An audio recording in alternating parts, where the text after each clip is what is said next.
Welcome to LOA Today. Walt Thiessen and life coach David Bartkey here. Today is Sunday, April the 22nd, 2018. It is a little past 8 p.m. Eastern Time. This is your weekend daily dose of happy, and we actually got a rather late start this week. That's my fault. I was enjoying my weekend so much I just lost track of the time, but on the other hand, once I remembered the track of the time, I said, wait a minute, this is what I love doing. What am I doing? So here we are. We're doing our weekly thing. David, how you doing? Hey, Walt, I'm doing very good. I had a very good weekend and a nice week last week, and I wanted to find out, how did your visit to the Esther Hicks seminar go? Yeah, that was quite the experience. As I've mentioned before, this is the first one we've ever attended. Louise and I went together. We had a good time, really good time, actually. They're very much like what they look like in the videos on YouTube, not terribly surprising. Yeah. And I can't say that I felt like I was learning a whole bunch of new stuff because, we've studied so much of this stuff here on the show, I pick up so much from you guys, But nevertheless, actually, there was one part that Wendy had told me about, but we never really got around to discussing it in any detail.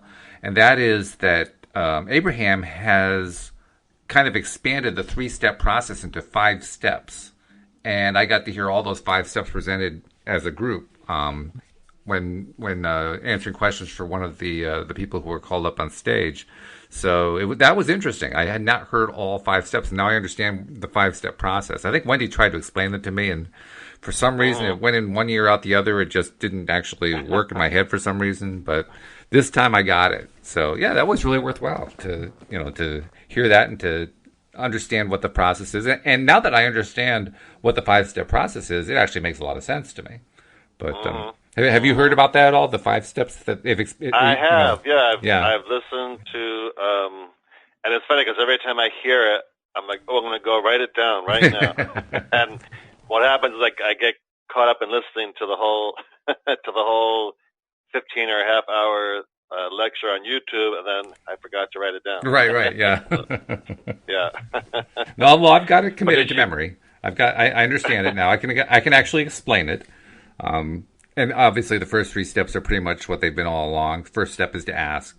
Second step is to basically receive it, to believe it.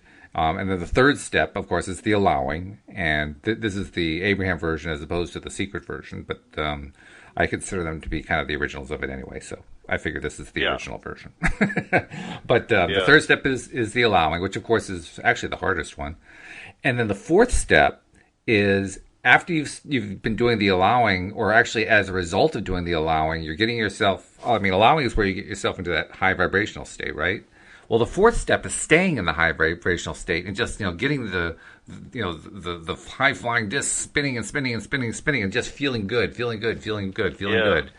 And then after you've been feeling good, then step 5 is while you're now in this heightened state, you go back to step 1 and do your next ask. So you're asking from a higher vibrational level than you did the first time. I love that. Yes. Yeah. Yes. Which makes sense. I mean, because the 3-step process as it was presented, it almost sounds like it's isolated from life. Whereas this one, it has some continuity to it. It's like one thing leads to the next, which leads to the next, which leads to another, and so on and so forth. That's the way life goes. So it actually makes a lot of sense. But it was good to hear it presented that way. And then when she came out, because when I saw her, she first came out as Esther, and then she said, okay, now I'm going to channel Abraham, and then she closed her eyes, and then she opened them again with the channeling. Right, although she doesn't call it channeling, but that's what she did. Yeah, she calls it receiving. But precisely. Was there any question in particular that you were going to ask her? Oh yeah, I had my questions all lined up, and I think I've mentioned them to you previously. My questions had to do with expansion, because all of this about being in the contrast and making our choices of our preferences and getting into the high flying disc and all that kind of stuff. That is all about expanding the universe. That's one of the main reasons we're supposedly doing all this stuff. And I wanted to know, what exactly is expanding? I mean, is it matter expanding? Is it energy that's expanding? Does expanding mean that there's more of it, or that it's just getting farther apart, or what exactly is expanding? And then the other question I had was, it had to do with kind of relating the basic idea of the law of attraction, like attracts like, to science, because in science, magnetism, north and south poles are attracted to each other, so opposites are attracting. And similarly with electricity, opposite electrical poles attract to each other. And indeed, even within chemistry, within nuclear bonding and so forth, you have the positive nucleus and you have the negative electron, and they're basically drawn to each other, so that the electron is going around the positive proton in the middle. So 3 examples of opposites attracting. And I wanted to know, well, how is it that opposites can attract if this is an attractive universe between like and like? And I actually had my theory about what the answer might be on that one.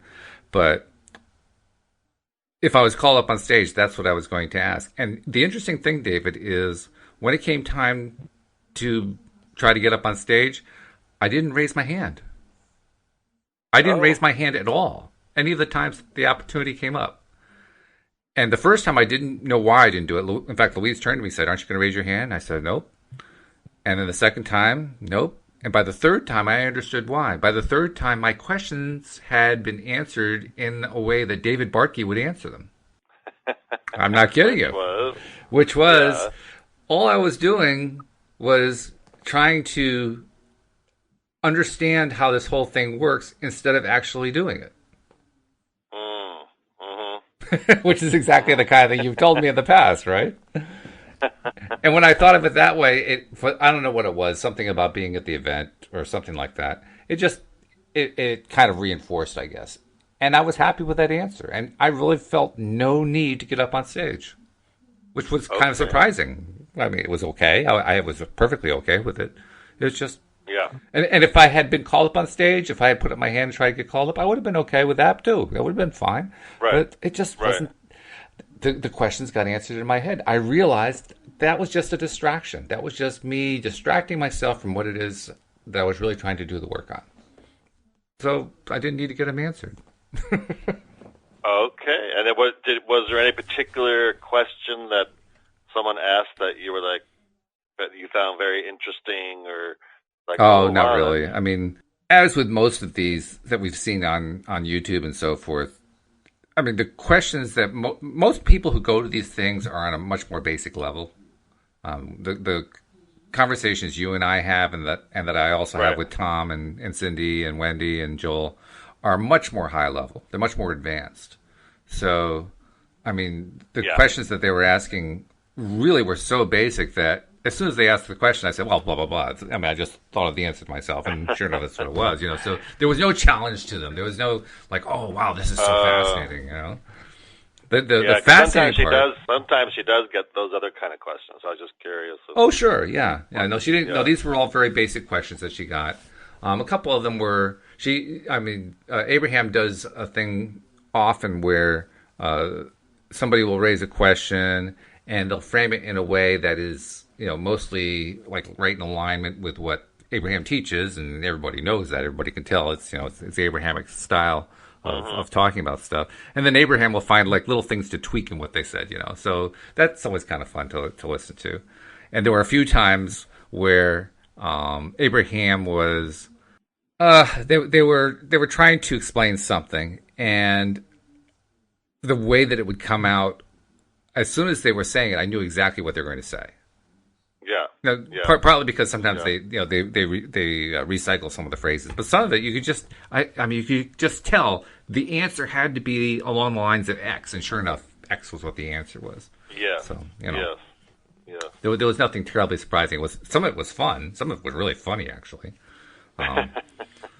It's like Esther said at the beginning when she's still Esther and she's doing her initial presentation. Yeah. She says, "So here's what's going to happen. Right? Here's what's going to happen tonight. I have no idea."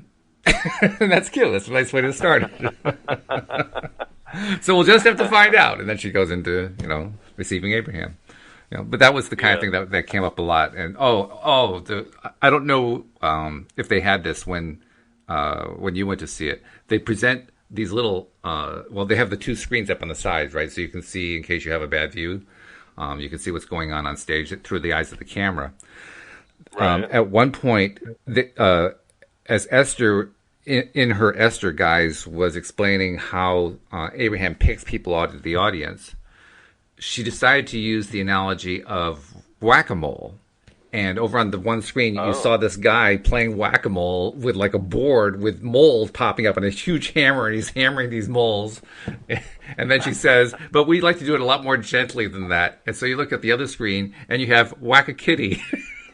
And you have these little kittens popping their heads up, and this little gentle, soft mouth is very gently pushing their heads back down. And then one of the kittens jumps out of the hole and runs away. So they had fun, and it was fun to watch that kind of stuff. All in all, a very good evening, very worthwhile. And plus, or not an evening, actually, it was morning. And then after the event was over, Louise and I drove just down the road about, not that far, 3-4 miles, something like that, and went to a high-end diner that we love because they have the most absolutely delicious Greek gyros that you could possibly buy anywhere in the U.S. I mean, goodness. Just absolutely fantastic. So, we had 4 hours of Abraham and, some wonderful Greek gyros afterward. It was good. That sounds really good. Yeah. Yeah. Talk to anybody, any interesting people in the audience with you, or?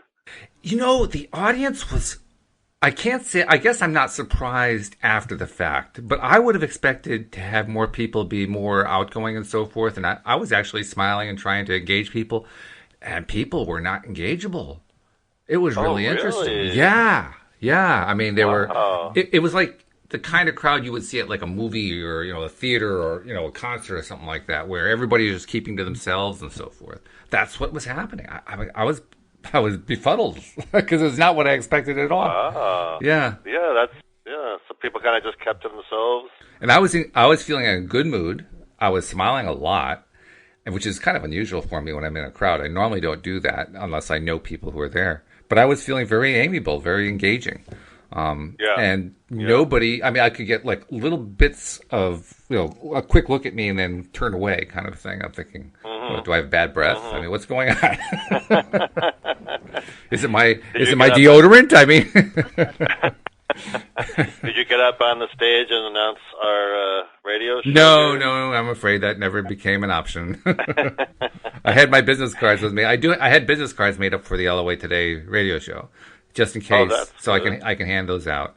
But nobody, there was no opportunity to hand one out. So that's what you could have done. You could have raised your hand. She would have picked you. You get in the hot seat, and you say, "Oh, Abraham, I just have a question. I do a Law of Attraction radio show on PRNFM, LOAtoday.com."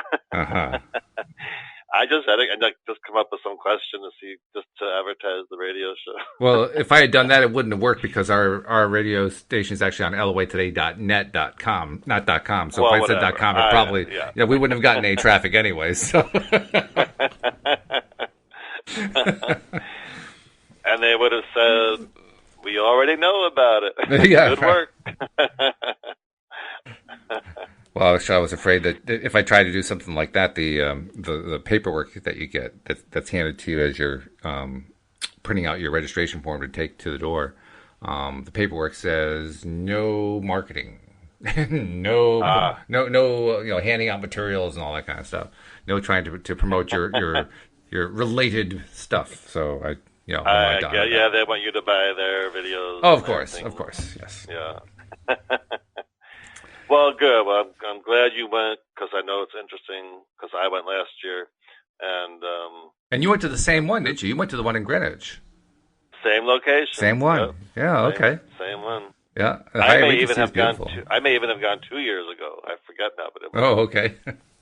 Yeah, and it was interesting, and I kind of had a similar experience with the audience. Like, did you? People seemed kind of very like a little guarded. A little bit. Oh yeah, like, not a little bit, a lot guarded. And I was really surprised because how we always love to meet law of attraction oriented people, right? Because we love to talk about it and share and all that kind of thing. Yeah. And when I went, I was like, "Ooh, how amazing! I'm going to be in a room filled with other people that are really into and resonate with the law of attraction. Mm-hmm. And I had a similar experience where I tried to make some conversation here and there, and it really, people seemed kind of like very short, very like short conversations, and nobody seemed to really want to talk.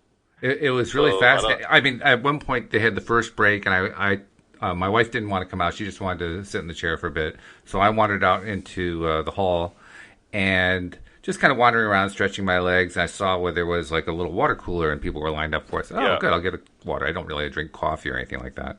So I went for the water cooler and got in line. It was a short line. Got my cup, went to fill it, and there was another woman who came in from another direction at the same point. And so rather than just, push in front and start filling my cup, I just took a cup and handed it to her. Big smile on my face. She looked up, smiled very quickly, took it, thanked me, looked down, wouldn't even look at me again, took her water and walked away. I'm thinking, like, am I a leper? No, I don't know. Maybe going puts people in a certain mood. I don't know. It's strange. I mean, the energy level in the room was great. It really was. It was a very high energy audience. It's just that nobody wanted to talk to people they didn't know. Or maybe it was just me. Maybe it was my breath. I don't know. No, you know what? I think part of it is like social media has now kind of taken over a lot of people with social skills. You know what I mean? Like, because everyone's so used to Facebooking and texting and meaning that they don't have social skills. Is that what you're saying? Yeah, like there's a lot less of in-person meeting and contact with a group of people you don't know. So I just think a lot of people kind of just don't know how to do it. Like that I do, could be. You do, but I don't know. I just think a lot of people are just so not used to that anymore that when they come together, it might feel a little awkward. I don't know. Well, years ago, I was actually extremely introverted. So if I had gone to something like this, I would never have talked to anybody anyway. Maybe what I'm discovering is that nobody else wanted to talk to anybody either. If I had only known that, it would have made it so much easier at the time, Oh, my goodness. I know, here we are, these friendly guys. We just want to strike up a conversation. I tell you. Well, actually, I could always write it off as something else, too, because of my height, because I'm very, very tall. So, that's intimidating, too. I mean, literally, you know how tightly they pack you in one of these things, right? Your chairs are all right next to each other. You're shoulder to shoulder. It's very, very tight. And when Esther comes in for the first time, when she came in and we all stood up to give her a round of applause and so forth, Louise was to my left, and to my right was another woman who I never even got a chance to meet. And I looked over at her, and she's looking up at me. I mean, I'm like a good foot and a half taller than she is, right? She's looking up at me. She's got this plastic smile on her face, like, oh, wow. I'm thinking, what on earth are you thinking? I'm just smiling nicely. Oh, yeah, how nice. And she, I don't know. No, I honestly don't know. Yeah, but it's true. Like, you would think all those people in there know everyone in there is into the law of attraction. So yeah, you would think. I don't know. In your mind, you would think, oh, there's going to be a lot of great conversations going on, and everybody wants to meet everybody, because how often does that happen? But I guess that wasn't the case. Maybe they thought they were at a law of repulsion conference. Maybe that's what it was. I don't know. Well, since we're laughing, have you had any vibration raising foods in the last week? Yeah, I had some Greek gyros. It was delicious. Oh, that same day. Yeah, oh, yeah. Oh, let me tell you, the lamb is absolutely done to perfection. You don't even need a knife. Well, first of all, they serve it to you on a pita, like a round pita, and it's got lettuce and it's got tomato and all that kind of stuff, and of course that special Greek sauce whose name I can't possibly pronounce. The tzatziki sauce. Yeah, is that what it is? Yeah. Okay. Yeah. And it's delicious. So you're mixing up your own. You're basically, it's like a sandwich almost that you're making, but it's a hot sandwich. And the lamb, you don't need a knife. You barely even need a fork. I mean, I just pick it up and roll it into a sandwich and just like a hero, right? Except it's not. It's the original hero, so to speak. But oh god, it was just to die for. It was so good. Mm. Well, I went to a Mexican restaurant, and I love Mexican food. And one thing I love are tamales, and I don't know why, but for some reason around here they're difficult to find. A lot of Mexican restaurants don't offer them. But I did find a place, and I had their tamale. It was like the tamale with the refried beans and rice, and it was really good, really good. And then someone I was with ordered for dessert deep fried vanilla ice cream. Okay. And I try to stay away from anything deep fried. I'm trying to figure out how you fry ice cream, but never mind. No. I guess you take a big scoop of ice cream and throw it in there for a minute. I don't know, but I mean, how do you keep it from melting? That's what I want to know.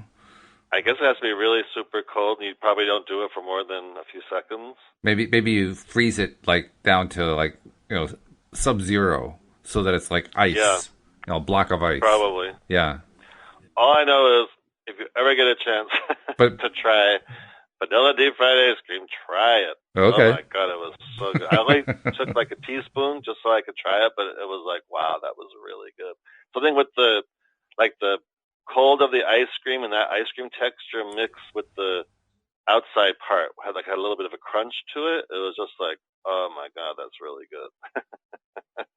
Sounds very nice. So that was my vibration rating. Actually, now that I think about it, there was another one yesterday, because after the Greek Heroes, we were in southwestern Connecticut at that point, of course. We live just north of Hartford, which is like north central, slightly toward the east. And so it's about roughly an hour and a half drive, something like that. And it actually turned into about a 2-hour drive because we decided to do like a little side trip over to New Canaan, and we were just kind of doing some exploring.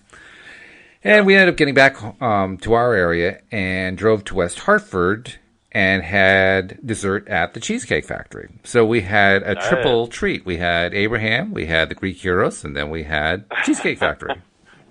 So what did you get for dessert? Cheesecake. Well, what else do you get at what do you get at the Cheesecake? So many different kinds. Oh, I see what you mean. Well, I mean, what else would you get at a Cheesecake Factory, right? I think I'll have pie. Well, they do have very good apple cobbler with vanilla ice cream. That's true. They do have that. That's right. Yeah. No, it was what do you call it? A chocolate mousse cheesecake. Very good. Very good. Actually, that sounds really good. Yeah. Louise was trying to talk me into getting the anniversary cheesecake, but I looked at it and I said, no, it's too rich. No, thank you. What was that? What was that one? It's white chocolate. It's dark chocolate. It's what else is in there? It's like a double slice. It's almost like a layered cake sort of thing. Yeah. And the first layer is like the white chocolate, and then the dark chocolate, and then there's like a second layer, and the second layer was, what was it? Oh, I don't remember. It was decadent. That's what it was. Well, it sounds pretty good. People listening are like, aren't they supposed to be talking about law of attraction? That's right. Well, look what we attracted. I mean, come on. But we're talking about vibration-raising food. Oh, that's right. That's right. That's how we're tying it in to the law of attraction. I will say though. I was just going to say, I think that you have. I think you actually use it as an excuse. The whole thing about vibration raising food, you just like to talk about food, so you had to give it a label. But they do. There's certain foods that when you have them, you're like, oh my God, that just raised my vibration to a 10. But I will say there was a common theme this week. A lot of my friends, like usually I talk about, my clients, whatever. But a lot of my friends this week who are into the law of attraction were calling me and they're like, I don't understand why I'm having such a terrible, hard time. I'm so frustrated right now about this, or I'm so angry right now about that, or different things. And the theme was I had to coach each one of them. And I basically said, well, if you're frustrated about something or angry or whatever it is, that is keeping you in the vibration of frustration. So you're just going to continue to think of more thoughts that are going to frustrate you. You're going to continue to set yourself up to attract more frustrating experiences. So you got to get yourself out of that vibration. Oh, it's too hard because I'm working and thinking about this. And I was like, well, why are you thinking then and trying to do work and processes on the big thing that's bothering you? You've got to get yourself feeling better / at a higher vibration, even a little, So get off the topic of the big thing that's bothering you. And I would just basically say, well, tell me something that did go well this week, or tell me something good that did happen to you this week. And little by little, just by going more general with the person and getting them to refocus on something that actually made them feel good or made them feel better than what the thing they were thinking about, it worked. They started telling me about whatever the good thing that was that happened, or something just in general. Like one of my friends is in Florida, and she was just saying, "Oh, the weather here has been gorgeous, and we've been able to do this and do that." And I reconnected with an old friend, and it went really well. And then from that point, then she could go back, and if she wanted to work on doing some processes on the quote big thing. But sometimes you just got to get yourself off the big thing and go more general, just to give yourself some relief and just get yourself feeling a little bit better. Yeah, that's true. Actually, in fact, one of the main themes that Abraham played on throughout the entire workshop yesterday was the word satisfaction. Ah, interesting. And you know how they like to tell stories and so forth as a way to illustrate their points, which is really the best way to present stuff anyway. Do you remember what they were talking about? Oh, the stories? If I had some time to think about it, I could probably remember what some of them were. Well, actually, I can remember one of them was. It was when they first presented the idea of satisfaction and of feeling satisfaction as an ideal thing to do. And the way they presented it was Esther had flown in to White Plains Airport. Obviously, that's the route she came into the New York City area to go to this workshop. And as she was on that flight, before they came into land, she was sitting in her seat, and she had her neck pillow, and in fact, Abraham made the joke that they were surprised that she wasn't wearing the neck pillow now because she loves her neck pillow. And she was just laying back, and she was feeling so good, and just feeling satisfied. I mean, everything about her life she was feeling so satisfied with. And it was just like a little bit of a chill, so she took her little blanket that they give you, and she had wrapped it around herself, and she was just feeling so comfortable. And then the flight attendant came up to her and handed her a bottle of water that had been heated and had a towel around it so she could hold on to it. It was basically a hot bottle of water, and it said, "Here, I thought you might like this in order to warm up." And she said, "Is my life wonderful or what? I mean, when was the last time a flight attendant brought you a hot water bottle to warm up with?"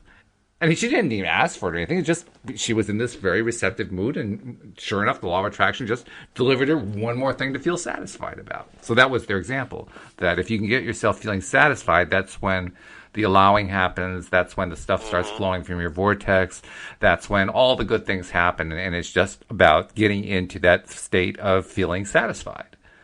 Yeah. And I like the idea. The only thing that I kind of wish they had tweaked a little bit is that they didn't mean by satisfied that you should feel like you're done. They meant just the opposite. They meant that you should feel good so that you can get more, and so you can keep asking for more. And I have that little association. I think a lot of people have that association. If you're satisfied, then you don't need anything more. You're done. So I kind of wish they had kind of tweaked that a little bit. But other than that, I thought it was a great concept. You know? Yeah. In fact, I was practicing it today. When we had, did you have the really nice weather we had today? We were up in the mid-60s today. Yes, it was beautiful. Yeah. Yes. Yeah, it was gorgeous. So I got one of my walks in. I've been getting more of those in, which has been great. I've really enjoyed it. And today I had my headphones plugged into my phone, and I was walking along and feeling good. And I was focusing on satisfaction, just being satisfied with how the walk was going and what I was listening to, and how beautiful the weather was, the blue sky. I mean, it's that. Remember we talked about the times where I had tried to influence the weather because there was some storm coming through or whatever, and I always painted in my mind this scene of this beautiful mid-60s day with the blue sky and the little puffy white clouds and the sun that was so warm, and just a gentle breeze and just so comfortable. That's what today was. It was my ideal day. Yeah. So I had my ideal day doing my walk, which I love doing, listening to my positive music. And let me tell you, it was not difficult to be satisfied. It was actually pretty easy. And so I practiced being satisfied. And it was great. I was enjoying it. And the more I enjoy that's the and I have to say, this is where I can endorse it. The more I enjoyed it and the more satisfied I was, the more I enjoyed it, more satisfied I was. It became like it became a cycle where it kept building and building and building, so that my satisfaction, my excitement, my feeling good just kept getting larger and larger and larger throughout the walk. So it was great. That is great. Did it make you go into your skipping routine? I did not. I have not skipped in a long time. No. One of these times I'm going to ask you. You're going to say yes. I was so caught up in feeling so good, I just started skipping through the park. Well, I only do it when I know there's nobody else around, and there were a lot of people on the path today. So no, that was not going to happen. But but one day you're going to feel so free and so high vibration, you're not going to care who's around. Well, you're going to enjoy it. Then you're going to have to wait for that story, I'm afraid.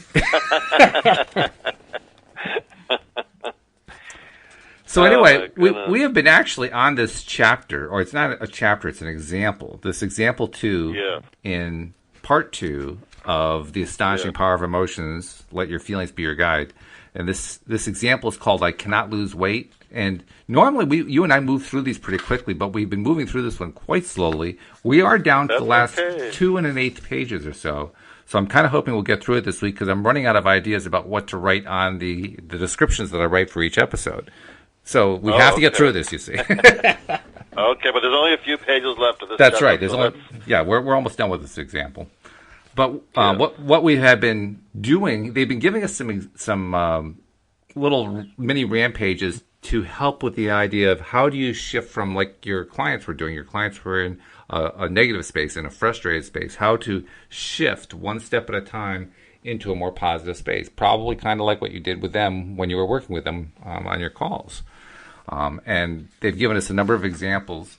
Now that they've given us a number of examples, they're going to give us a little description. That's where we're up to right now. And then we're going to do a couple more examples.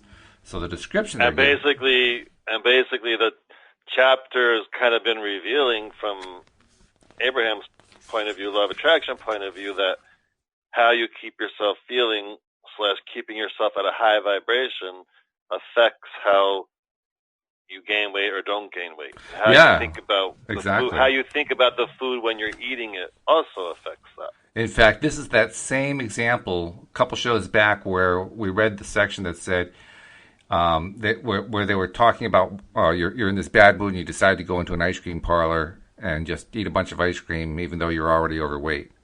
And the point they wanted to make is, let's see, where's the phrase here? Even if we are talking about 1,000 days of walking out as compared to 1,000 days of eating a tub of ice cream, the action choice of one or the other makes no difference. It is not your action that matters. It is your vibration. It is not your action that matters. It is that makes you fat is your vibration. It is not what you are doing that makes the difference. It is how you are feeling about what you are doing. So this is the rather unorthodox foundation that they've been building on. Yes. So we're currently on page 64. That's where I've got. Is that where you have us on 64? Yeah. I have on 64 at the top.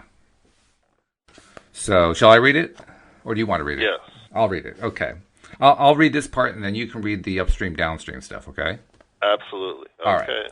So it says whenever you find yourself beating the same old drum about your body weight, if you would make an effort to turn your thoughts downstream and stay focused upon the subject until you feel a slight turn, in a very short period of time, you will improve the vibrational relationship between where you are and what you want. And you will be amazed at the leverage this improved vibration will give to your process.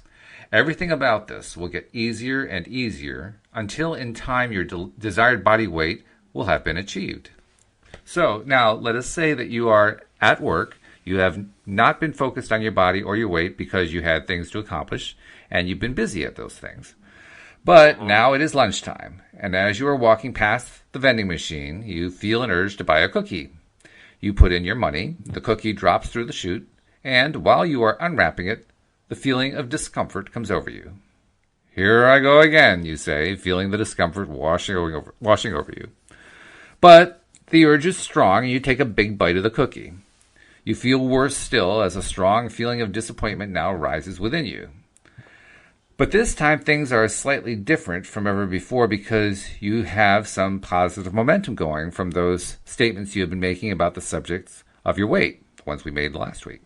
You remember, it isn't about what I'm doing, it's about how I'm feeling while I'm doing it. So you pause and look at the cookie, and you make the following statements. David, what statements do they make? Yes, so the statements are, I shouldn't be eating you upstream. You'll only make me fatter. Another upstream statement. You are delicious, though. More downstream. Mm.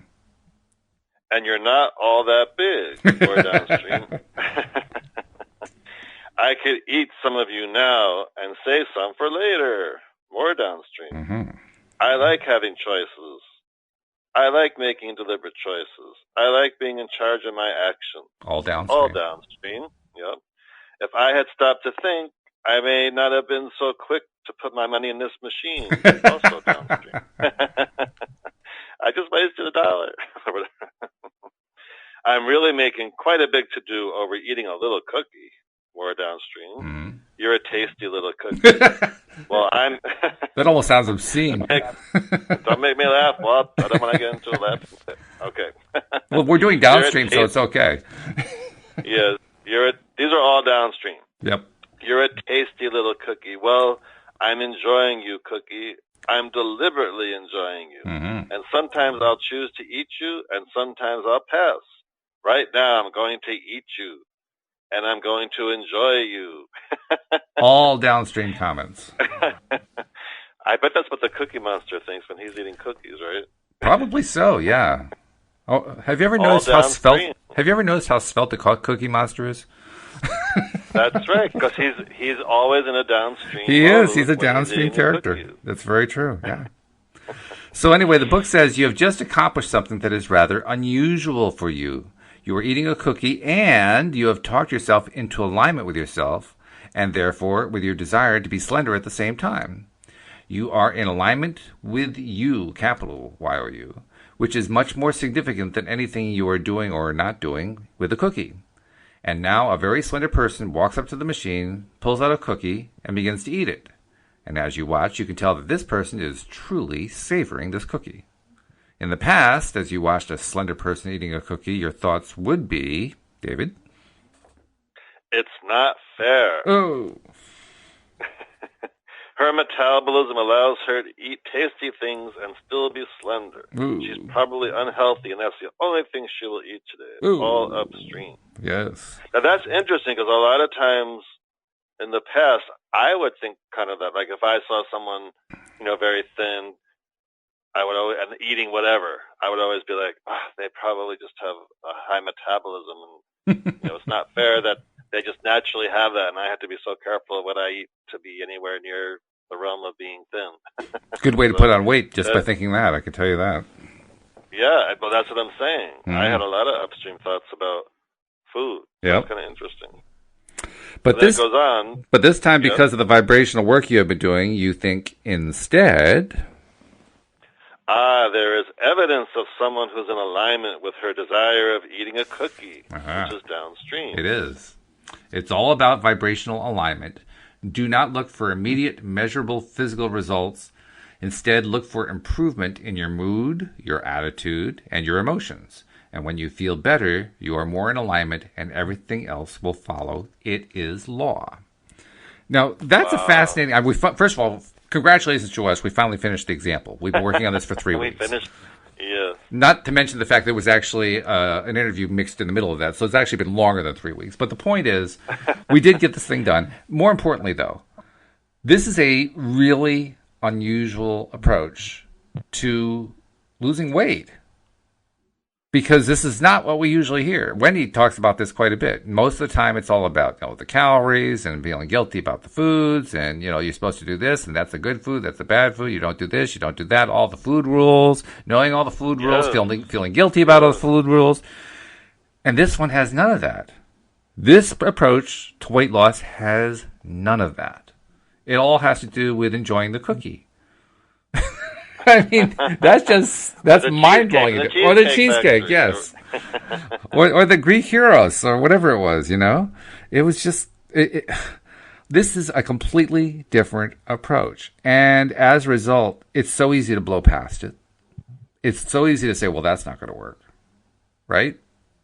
How many people are thinking it's so easy to, oh no, it's all scientific, it's all what you put in, it's all calorie oriented.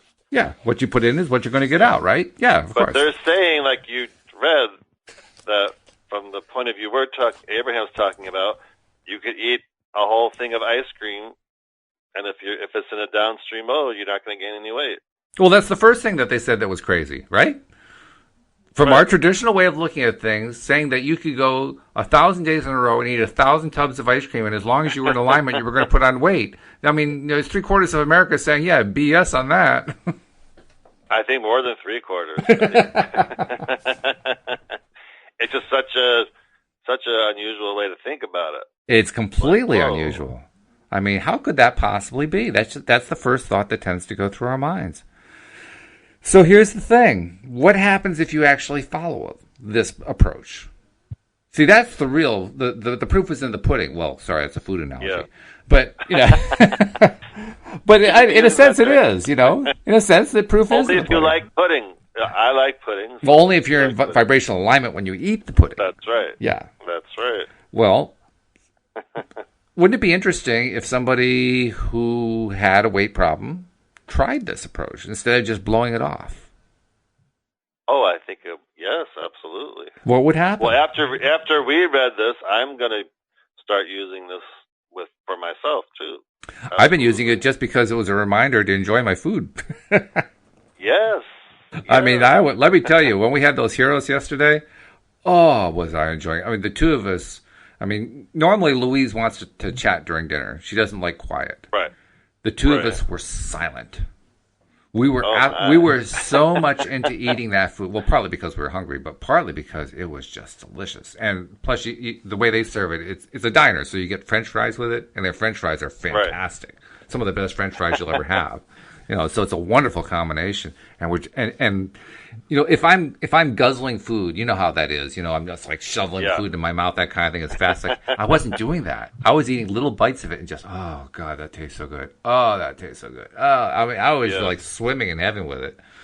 So I knew that it didn't matter what we were eating because it's not like, well, I've never had a huge weight gain problem anyway, but I knew that was not going to be a problem today either because I was enjoying it so much, and I understand what they're saying. I understand the power of the law of attraction. Yes, and there's if you think about it, there's so many upstream thoughts when it comes to food. There's so many, like I try not to think about them. Now that I understand this, is it fattening? But just is this organic? Oh, if it's not organic, it's not good for me. I will tell you this. I've already told you that I'm one of those people. You chewed me out about this last week. I'm one of those people who had the, quote, high metabolism. I never put on a lot of weight. In the last few years or so, I put on 10 pounds, which is incredible for me to do something like that. And I know, and this is the interesting part, I know for a fact, this was a period of time where Louise has actually put on quite a bit more than I have. And she was always thin. She had an eating disorder when she was young. She was so thin. I think it was almost more than anything else. She was actually getting to have a filled out body, and she was enjoying it. But the fact is that because she was putting on so much weight, and because I hadn't, basically taken in this idea. I hadn't read this section first of all, and I hadn't been aware that Abraham was saying it had nothing to do with the food. If I had been aware of that, I would have thought differently. But what I actually was doing was, with her putting on the weight, I was thinking, well, we got to do stuff to, control the calorie count. And we got to cut down the carbs, and we got to do all this. We got to do the food rules. And you know what, David? Yeah. During the time period when I kept thinking about doing the food rules and how we had to do all this stuff, that's when I put on the 10 pounds. Oh, that's interesting. Yeah. Because you were so in a I was so focused on it that, guess what? I put on 10 pounds. Well, what does that tell you, for goodness sake? It's not like my dietary pattern had changed all that much. It was pretty much what it had always been. The only difference was my mindset about food, something I'd always had a good relationship with. I had never had any kind of problems with putting on too much weight or anything like that. Never had problems putting on weight, period. I just never did it. And that was because I always enjoyed food. I didn't have, tons of it. I didn't need tons of it. Right. I just had as much as I wanted. Mm-hmm. And, there was no issue. And I actually was one of those people who thought, well, the reason people have too much of a weight issue is they just eat too much food. They're eating all the time. That's must be what it is. I had no idea. All I knew was I was enjoying my food, you know? Well, all of a sudden, I put myself into a food rule thing, and I was starting to feel the guilt, and the 10 pounds come on. So, as wacky as what they're saying sounds, I think it's probably true. And I do also know Wendy has been trying what they've been talking about here. That's what her Project B for Body is all about. And she was telling us once again on Friday how she has reached the lowest levels that she's been at in years just by following this. Eating foods that in the past she would have felt guilty about. She was having an Italian week. She was eating pasta and pizza and all this stuff that you're definitely not supposed to eat. And she was losing weight. Wow. Well, I know for me, since I've been more aware of keeping myself vibrationally feeling good, I notice for me, like I still like desserts and sweets, but now, like I'm totally satisfied. Like if I have, if I'm out and someone gets a piece of cake or whatever, I can just have 1 or 2 teaspoons, and that does it for me. I don't need the whole piece of cake or the whole piece of whatever, and I actually feel more downstream when I do just have a little bit of something. Well, it's good. That's the way it should be. If I have too much of it, it does not feel downstream. It feels more upstream. So that's kind of interesting how I've used it in that way. It's very interesting. And what's been the result? I mean, how's it played out? Well, it's good. I feel healthier in general. I just do, because for some reason I just feel better. I realize, because I guess I'm more aware of it, I feel better just having a little bit of something. I don't feel deprived because I still am having something. You know what I mean? Like I don't have that like, oh, I better not eat any of that whatever. No, I'm totally fine with having 1 or 2 teaspoons of the whatever, and that satisfies me totally. Yeah, we'll have 2 whatevers to go, please. Yeah, thank you. Or like if I go out, like one of my favorite things, I love vanilla malts. Okay, and I actually enjoy now. Like if say there's 4 of us that go out, and I'm like, oh, would you guys mind if we all share 1 malt? And it's like, oh, that's good. Everyone seems to be happy about it because they don't have to have the whole thing or whatever. Right. And I just have like it probably comes out to probably half a cup, maybe a little bit more than that, and I'm totally satisfied. I got to have that nice taste in my mouth. It was delicious. I don't need the whole thing. I don't know. It just feels, to me, it just feels better and more downstream in that way. Well, the downstream is all what it's all about. That for me, satisfied thing. Well, I think for everybody. Maybe for someone else, having the whole thing would be downstream. Well, that could be. That could be. That could be. But the point is that you used the word. You were satisfied. That's the Abraham word from yesterday's workshop. Being satisfied, feeling satisfied. It isn't even being satisfied. It's feeling satisfied. It's allowing to feel satisfaction. That's what they kept emphasizing, and that's what you were doing. So the net result has to be good that comes out of that, which is a good thing. I'm definitely, after reading this, it was a really good reminder. I'm definitely like tweaking how I think about eating in general and eating certain foods, and it's definitely better. It feels better to think the more downstream thoughts. It does. You know, the other thing that I noticed today, and it came up in a conversation Louise and I had, just because I've had a little trouble focusing on really finishing off the book, because this book's been dragging on for some time now, and it needed to. I mean, work needed to be done on it, but like Thursday and Friday, I wasn't terribly productive about it. So she and I were talking about it, and she was making suggestions on how to get it going, get myself going, and so forth. Mm-hmm. But in the context of all that, we were talking about all these things that could in the past have given me, reminders of past failures and stuff like that. Yes. Yeah. And what was actually happening was there were no negative thoughts going through my head. Wow. Which was really nice. In fact, and I commented on that to her, the fact that, and I know it's because of the mirror work, the mirror exercises I've been doing. Now, are you still doing that every day? Yeah. Oh, yeah. Yeah. We're well over 60 days straight. I'm not sure what the exact count is, but yeah. That is wonderful. Still doing it. And it has been wonderful because it did get rid of the negative self-talk. So even when I was dealing with, okay, how am I going to get myself into that higher vibrational thing so I can really, knock out the book this week and take the steps to get the thing published.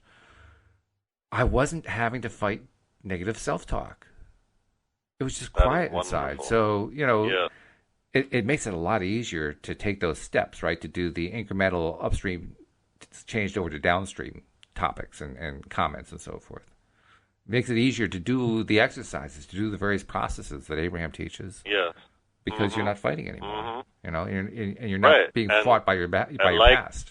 Like thoughts attract like thoughts. So now you're having kind of lighter, more positive thoughts. So you're attracting more of those instead of the more negative ones. Mm-hmm. Yep.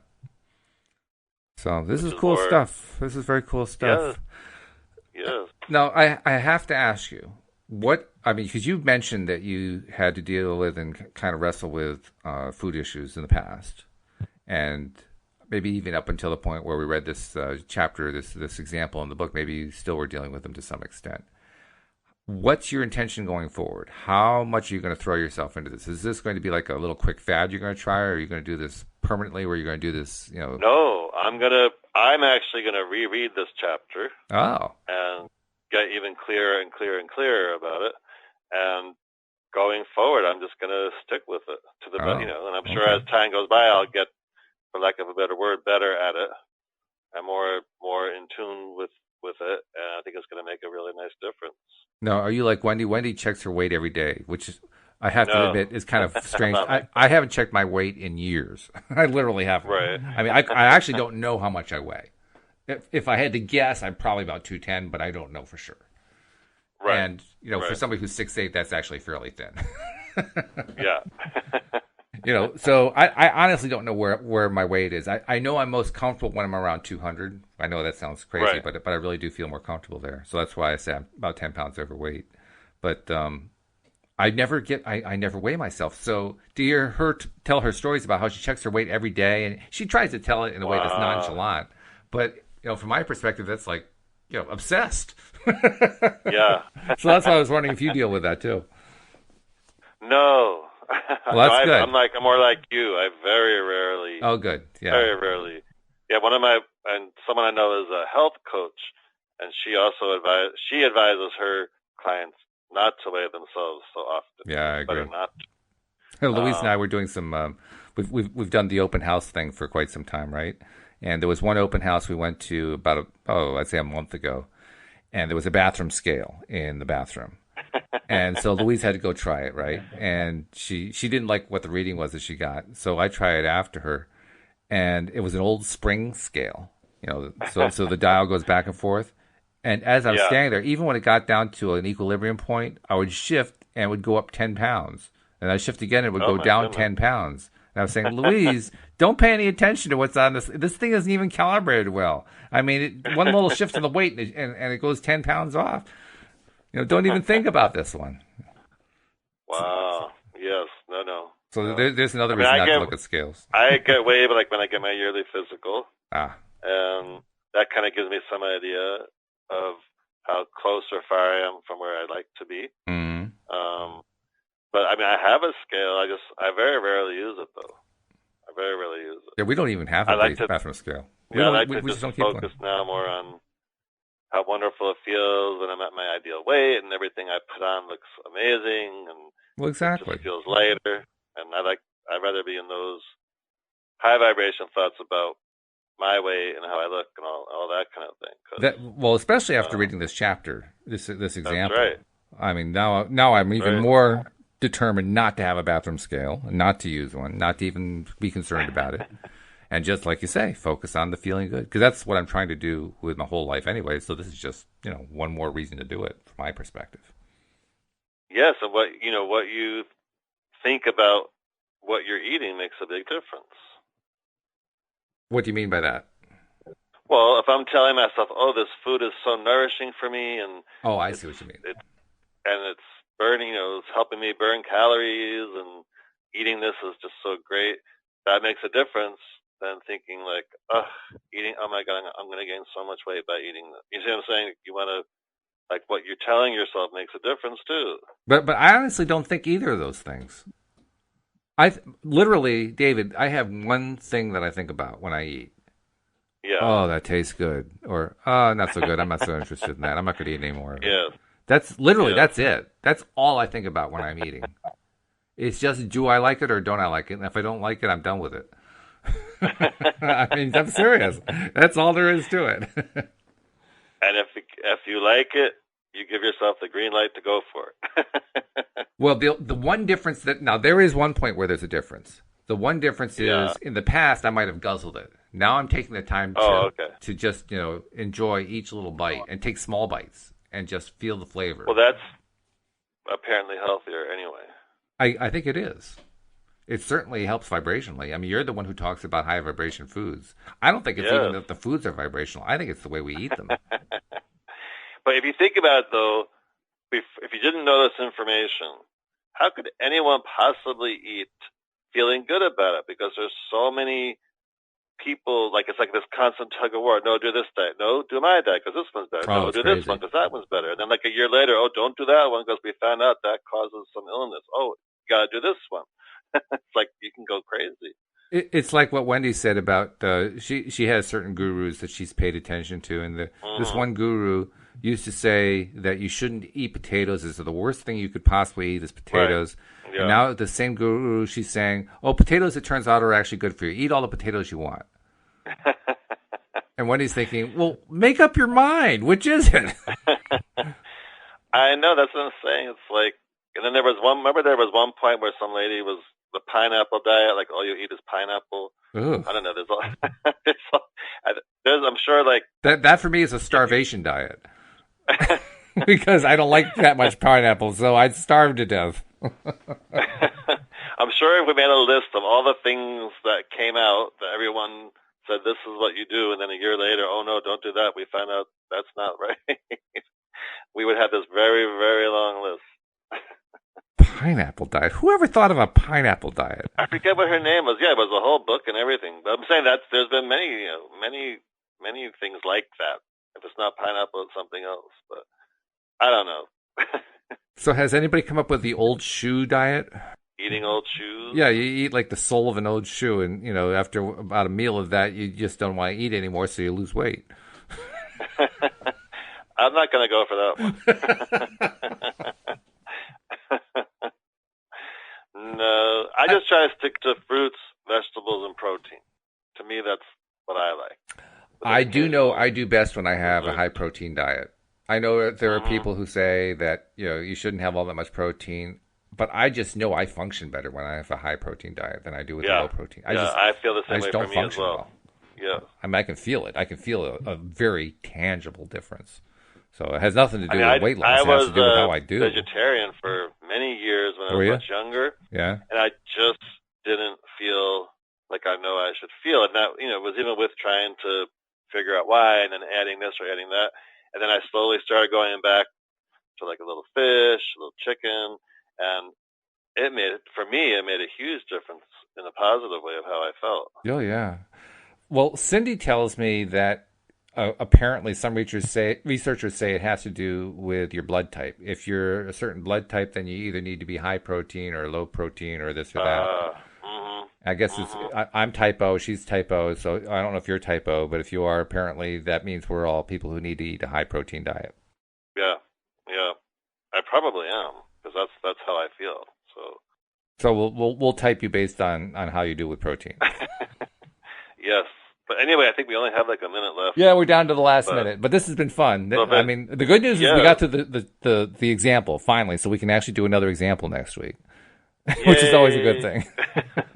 And if there's anyone interested, for those of you who don't know, I am a certified and experienced Law of Attraction life coach. If you want to experience some amazing Law of Attraction coaching, you can go to lifecoachdavid.com and you can contact me through there. Excellent. We love it. David, it's been great. Yeah. Let's do it again next week. I mean, if you're up for it, that is. I can't wait. Okay. I'm already looking forward to it. All right, well, good. Then we'll do it. And we hope that you join us as well next time here on LOA Today. Goodbye, everybody. Have a great week.